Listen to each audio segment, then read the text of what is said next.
कुछ जगहें सिर्फ इमारतें नहीं होती, वो कब्रें होती हैं, जिंदा लोगों की। नमस्कार दोस्तों, आज मैं आपके लिए एक ऐसी कहानी लेकर आया हूँ जो आपकी रातों की नींद उड़ा देगी। ये कहानी है एक अस्पताल की, एक कमरे की और उन लोगों की जो जिंदा होते हुए भी मर चुके थे।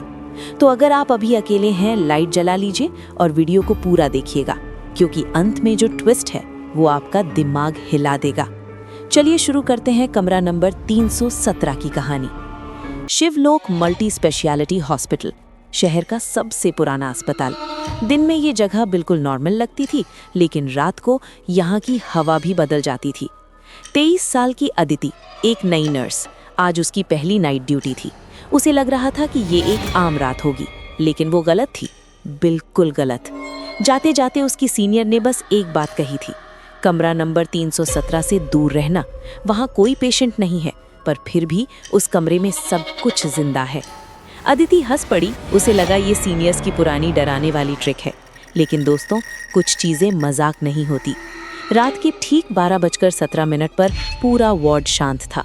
अदिति अपनी ट्रॉली लेकर कॉरिडोर से गुजर रही थी, तभी अचानक उसकी ट्रॉली रुक गई, ठीक कमरा नंबर 317 के सामने। दरवाज़ा बंद था, लेकिन अंदर से किसी के सांस लेने की आवाज़ आ रही थी। अदिति ने हिम्मत करके रिकॉर्ड चेक किया। Room 317, patient Aarav Malhotra, status brain dead, 3 साल से। ब्रेन डेड मतलब दिमाग मर चुका था, तो फिर सांस लेने की आवाज़ कहाँ से आ रही थी? और तभी दरवाजे के नीचे से कुछ बहने लगा। पहले अदिति को लगा पानी है, लेकिन जब उसने फ्लैशलाइट मारी, वो खून था। अदिति की सांस रुक गई, वो पीछे हटने लगी और तभी किसी ने उसके कान के बिल्कुल पास फुसफुसाया, मैं जाग रहा हूँ। अदिति ने झटके से पलट कर देखा, लेकिन पीछे कोई नहीं था। हिम्मत जुटाकर अदिति ने दरवाज़ा खोला। कमरे के अंदर एक आदमी लेटा था, आंखें बंद, मशीनें चल रही थी, सब कुछ नॉर्मल लग रहा था। लेकिन दीवार पर नाखूनों से खरोच कर लिखा था, don't let them bury me alive, मुझे जिंदा मत दफनाओ। अदिति का दिमाग सुन्न हो गया। मशीनों की तरफ देखा तो हार्ट बीट नॉर्मल थी, लेकिन रिपोर्ट में लिखा था ब्रेन डेड। और तभी अचानक उस आदमी की उंगलियां हिली। धीरे धीरे उसने आंखें खोली। आरव मल्होत्रा जाग रहा था। उसने धीमी डरावनी आवाज में कहा, तुम असली नहीं हो, वो लोग मुझे मारना चाहते हैं। अदिति ने इमरजेंसी बटन दबाया, लेकिन कोई नहीं आया। अचानक लाइट वापस आ गई और आरव फिर से वैसे ही लेट गया, जैसे कुछ हुआ ही ना हो। दोस्तों, ये सिर्फ शुरुआत थी। सुबह होते ही अदिति ड्यूटी डॉक्टर रघुवीर के पास पहुंची।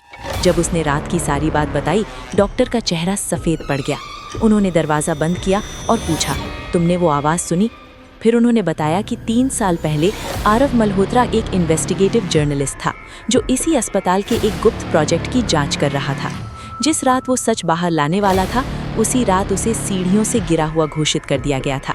लेकिन सच ये था, उसका दिमाग मरा नहीं था, उसे खामोश कर दिया गया था। किसने? अस्पताल ने।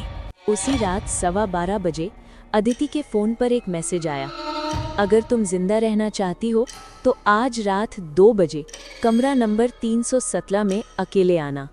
भेजने वाले का नाम था आरव। अदिति का फ़ोन हाथ से गिर गया। आरव तो कोमा में था। रात के 1:58 पर अदिति फिर उसी कमरे के बाहर खड़ी थी।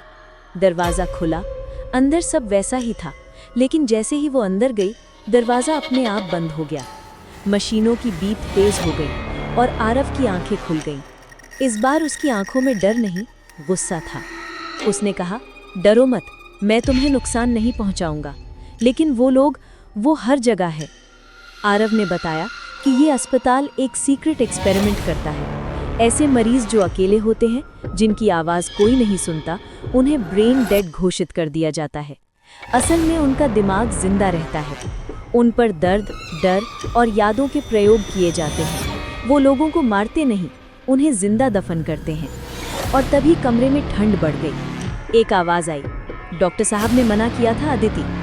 सामने सफ़ेद कोट में डॉक्टर रघुवीर खड़े थे। उन्होंने बताया कि अब अगला सब्जेक्ट अदिति है। उसकी फाइल तैयार थी। अदिति भागना चाहती थी, लेकिन देर हो चुकी थी। इंजेक्शन लगा और सब अंधेरा हो गया। जब उसकी आंख खुली, वो कमरा नंबर 318 में थी, ब्रेन डेड पेंडिंग। वहीं उसे नैना मिली, जो पिछले 11 महीनों से जिंदा लाश बनी पड़ी थी। नैना ने बताया कि यहाँ कोमा नींद नहीं, एक कंट्रोल्ड स्टेट है जहाँ शरीर बेजान होता है लेकिन दिमाग सब महसूस करता है। और सबसे डरावनी बात, आरव अब आधा इंसान आधा सिस्टम बन चुका था। डॉक्टर रघुवीर ने अदिति को ऑफर दिया, हमारी मदद करो वरना तुम्हें कमरा नंबर 317 में शिफ्ट कर दिया जाएगा। तभी अचानक सारी स्क्रीन पर आरव दिखाई दिया। उसने कहा, बस बहुत हो गया, सिस्टम मैंने बनाया था और अब वही सिस्टम तुम्हें खत्म करेगा। पूरे वार्ड में लोग जागने लगे, चीखें, आंसू और गुस्सा बाहर आने लगा। आरव ने अदिति को आखिरी विकल्प दिया, या तो सबको बाहर निकालो या इस अस्पताल को हमेशा के लिए बंद कर दो। सामने सिस्टम पर्ज का बटन था और टाइमर चल रहा था। आरव ने बताया कि पर्ज का मतलब मौत नहीं बल्कि सिस्टम का दिमाग मिटाना है, लेकिन सिस्टम का कोर उसकी चेतना से जुड़ा है।